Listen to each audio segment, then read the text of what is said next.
বরকতময় সুন্নতি আমল মিসওয়াক।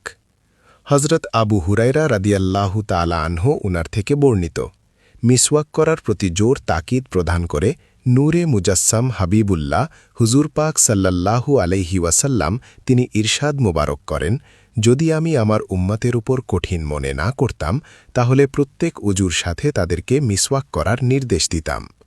হজরত ইবনে উমার রাদিয়াল্লাহু তাআলা আনহু উনার থেকে বর্ণিত, তিনি বলেন, মিসওয়াক করে নামাজ পড়া মিসওয়াকবিহীন নামাজের চেয়ে ৭৫ গুণ বেশি সওয়াব পাওয়া যায়।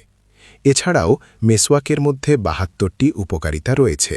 তার মধ্যে একটি হল মৃত্যুর সময় পবিত্র কালিমা শরীফ নাসিব হওয়া। অন্যটি হচ্ছে মেসওয়াককারীদের সাথে হজরত ফেরেশতা আলাইহিমুসসালাম উনারা মুসাফাহা করে থাকেন। যে গাছ দিয়ে মেসওয়াক করা সুন্নাত মুবারক। পবিত্র হাদিস শরীফ উনার মধ্যে বর্ণিত হয়েছে, নূরে মুজাসসাম হাবিবুল্লাহ হুজুর পাক সাল্লাল্লাহু আলাইহি ওয়াসাল্লাম তিনি মিসওয়াক হিসেবে আরাক বা পিলু ও জৈতুন গাছের ডাল ও শিকড় ব্যবহার করেছেন। অর্থাৎ মিসওয়াকের জন্য খাস সুন্নাত হল আরাক বা পিলু ও জৈতুন গাছের ডাল ও শিকড় ব্যবহার করা। এছাড়াও তিনি তিক্ত গাছের ডাল ব্যবহার করেছেন, যেমন নিম, ভাইট,